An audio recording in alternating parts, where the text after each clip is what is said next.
ये तो अब सेठी साहब शायद सानवी अहमियत के इश्यूज हो गए कि कमला क्यों हारी और उन्होंने ज़्यादा फोकस अबॉर्शन जैसे मसाइल पे क्यों किया इकोनॉमी के बजाय। डेमोक्रेट्स के अंदर अब यही बहस जारी है कि क्या ये ज़्यादा मौजू उम्मीदवार थी डोनाल्ड ट्रंप के मुकाबले में। वो अपनी जगह पर अहम बात, लेकिन जो इनकी शख्सियत के मुख्तलिफ पहलुओं को जानते हैं, ट्रंप को इंटरनेशनली भी जब डिस्कस किया जाता है तो पाकिस्तान में भी यही बात डिस्कस की गई कि इतने मुकदमात, इतनी मीडिया बैशिंग, मीडिया की इतनी मुखालिफत, फिर डीप स्टेट की मुखालिफत, इस्टेब्लिशमेंट को चैलेंज करने वाले इकदामात के बावजूद डोनाल्ड ट्रंप इक्तदार में कैसे आ गए। और अब जब दो बड़े तनाज़ात में दुनिया उलझी है, मशरिक़ वस्ता में भी और यूक्रेन जंग में भी, मिनटों में घंटों में ख़त्म करने की बात डोनाल्ड ट्रंप इंतखाबी मुहिम के दौरान कर चुके हैं, तो इंटरनेशनली वो कैसे इम्पैक्ट करेंगे? आप अपनी इस पॉलिसी को अप्लाई कैसे करेंगे कि अमेरिका को जंगों से निकालें?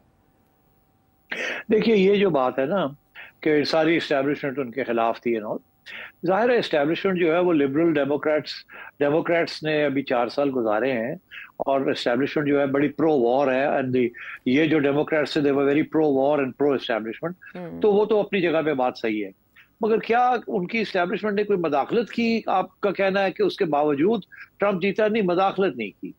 American establishment specially the military industrial complex, वहाँ इस किस्म की रिगिंग शिगिंग नहीं होती और वहाँ अपना ओपिनियन भी जो है वो अपने पास ही रखा जाता है।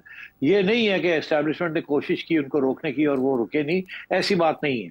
मगर ये जरूर है कि lot of the current American establishment is close to the Democrats, तो वोटिंग में शायद उन्होंने किया हो जो वो कर सकते हैं, विच वॉज देयर राइट। मगर अब आइए अगली बात जो आप कह रहे हैं वो ये कि जी अब हाउ विल आगे जाके वो डोमेस्टिकली उनकी क्या पॉलिसी होगी या इंटरनेशनली क्या होगी या पाकिस्तान की तरफ क्या होगी, we can certainly discuss that. अब आप सवाल आपने पूछा, मेरा सवाल ये है कि यूक्रेन वॉर और रशिया के साथ मुज़ाकरात के जरिए वो इस जंग को ख़त्म करने का इंदिया दे चुके हैं।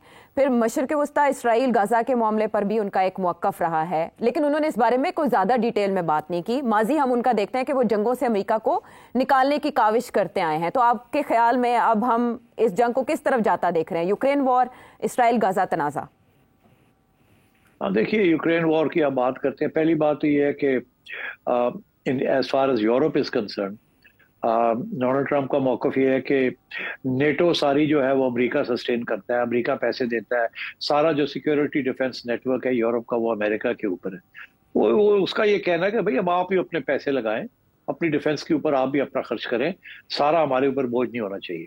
तो ये बात तो यूरोपियंस को पसंद नहीं है, बिकॉज उनकी इकोनॉमीज काफी मुश्किलात का सामना है उनको, और उधर से अब पैसे निकालने पड़े डिफेंस के लिए तो उनको बात पसंद नहीं आएगी। तो सबसे ज्यादा परेशानी तो इस वक्त यूरोप में है कि ट्रंप के आने के साथ क्या होगा, नेटो का क्या होगा, पहली बात। दूसरी बात है इसके साथ लिंक्ड है, जाहिर है इस वक्त NATO is in the four front, जो सारी यूक्रेन में जो हो रही है वो नेटो के प्लेटफॉर्म से सारा कुछ हो रहा है। तो जाहिर है फिर ये अगली बात आ जाती है कि यूक्रेन का क्या होगा।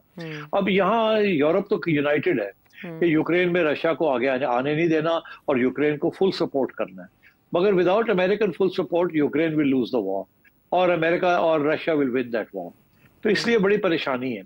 अब डोनाल्ड ट्रंप ने ये बात पहले भी कही है कि मैं जैसे ही आऊंगा तो मैं यूक्रेन को तो 24 घंटे में ये मसला हल कर दूंगा। इतना आसान नहीं होगा, बिकॉज अमेरिकन एस्टेब्लिशमैंट जो है वो उसको इतनी आसानी के साथ नहीं करने देगी। और डोनाल्ड ट्रंप के बारे में ये कहा जाता है कि बढ़ के बहुत मारता है और फैसले जो है इतनी आसानी के साथ ये कॉन्फ्लिक्ट्स खत्म नहीं होती।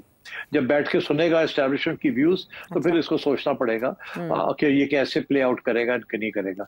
तो मैं समझता हूँ कि जाहिर है वो चाहता है कि वॉर्स नहीं होने चाहिए और अमेरिकन एस्टेब्लिशमेंट बहुत आगे बढ़ी हुई है, उनको पीछे पुल बैक करनी चाहिए। मगर इट विल टेक टाइम। ये थोड़ी बहुत डिप्लोमेसी करने की कोशिश करेगा, मगर मेरा ख्याल है कि ये फोकस करेगा डोमेस्टिक इश्यूज के ऊपर। मगर अपार्ट फ्रॉम यूक्रेन जहां और इसराइल, मैं नहीं, और उसने ये भी कहा कि मैं इसराइल का भी मसला जो है 24 घंटे में हल कर सकता हूँ। ये 24 घंटे में हल होने वाले इश्यूज नहीं है। और डोनाल्ड ट्रंप को इस बात का एहसास हो जाएगा जब जैसे ही जाके वो ब्रीफिंग लेगा ना एस्टेब्लिशमेंट से और पेंटागन की ब्रीफिंग लेगा और अमेरिकन जूइश लॉबी की ब्रीफिंग लेगा तो फिर उसे समझ आएगी हाउ टू डील। मगर मैं समझता हूँ थोड़ी बहुत नरमी जरूर आएगी इन बोथ इश्यूज, थोड़ा बहुत इसका असर जरूर होगा to try and find solutions to मगर जो सोल्यूशन जो यूक्रेन की है वो तो शायद इतनी मुश्किल ना हो, मगर जो सोल्यूशन इजराइल की है वो काफी मुश्किल है। और ये इसकी फिर वही कोशिश होगी जो इसकी पहले कोशिश रही है कि सऊदी अरेबिया को, जॉर्डन को, यूएई को, कतर को, इन यमन को, इनके ऊपर फिजिकल और फाइनेंशियल प्रेशर डाल के इनको लाया जाए to accept the Israeli position. और मैं समझता हूँ सबसे पहले वो एंगेजमेंट जो है वो अपने सन इन लॉ के साथ जरिए किंग सऊदी किंग के साथ, प्रिंस के साथ ही करेगी, एमबीएस के साथ करेंगे, यूएई के साथ करेंगे, कतर के साथ करेंगे कि कोई रास्ता निकाला जाए। और मेरा ख्याल है अब इसराइल के ऊपर भी थोड़ा प्रेशर होगा कि रास्ता कोई निकाला जाए और ये जो कॉन्फ्लिक्ट है सीज फायर हो किसी किस्म का, तो मेरा ख्याल है वहां थोड़ी बहुत कामयाबी होगी। मगर क्या कोई रेजोल्यूशन होगी? मैं नहीं समझता रेजोल्यूशन होगी in the short term. Certainly I don't see any. Medium term में भी कोई रेजोल्यूशन मुझे नजर नहीं आती। अलबत्ता ये जरूर है कि there may be some reduction in the conflict for the timing. बाकी आप आइए यूक्रेन में ही has good relations with Putin और इसके ऊपर इल्जाम भी यही था कि आपने प्यूटिन की मदद ली है 2016 की इलेक्शन में and so on and so fourth. मगर ऐसी बात नहीं थी। तो मेरा ख्याल है ही विल टॉक। लगेगा ऐसे कि बड़ी प्रोग्रेस हो रही है मगर इतनी जल्दी कोई खास प्रोग्रेस होने का मुझे नजर नहीं आ रहा। तो that is the way I see the external policy. China is the main issue. China is the main issue. China ये तो इनिशियली भी आपने जिक्र China is the main issue. China is the main issue. China के ऊपर ये पहले भी बड़ा टफ था और वो ज्यादातर टफनेस जो है has to do with trade and economics, और उसके ऊपर वो टफ लाइन लेगा। और क्योंकि इसका ये कहना है कि you are taking away jobs from us, आपने हमारे जो एक्सपोर्ट्स है, अमेरिकन एक्सपोर्ट्स, उसके ऊपर आपने बैरियर्स लगाए हुए हैं, अनइवन कंपटीशन है और आपके गुड्स जो है वो चाइना आते हैं, खुले आ रहे हैं। तो मेरा ख्याल है चाइना के साथ ये डेफिनेटली ही विल थोड़े पंगे लेगा चाइना के साथ, जो कि पहले लिए थे। ईरान के साथ he was tough on Iran also, but at the same, because he pulled out of the Iranian treaty on nuclear proliferation. मगर मेरा ख्याल है now this time Trump will be a little different because उस वक्त अब उसको पता है ये उसकी लास्ट टर्म है, तो he may want to leave a legacy, और लेगेसी जो होती है वो लड़ाई झगड़े की लेगेसी नहीं होती, लेगेसी अमन अमान की होती है। Let's see what he does. He is capable of taking U-turns, he is capable of springing surprises, but उसके रास्ते में रुकावटें अमेरिकन एस्टैब्लिशमेंट की जरूर होंगी और यूरोपियंस की होंगी। ठीक है, आपने समराइज कर दिया सारे मामले को। मेरे जहन में ईरान से मुतालिक जो सवाल था उसका जवाब भी बखूबी मिल गया।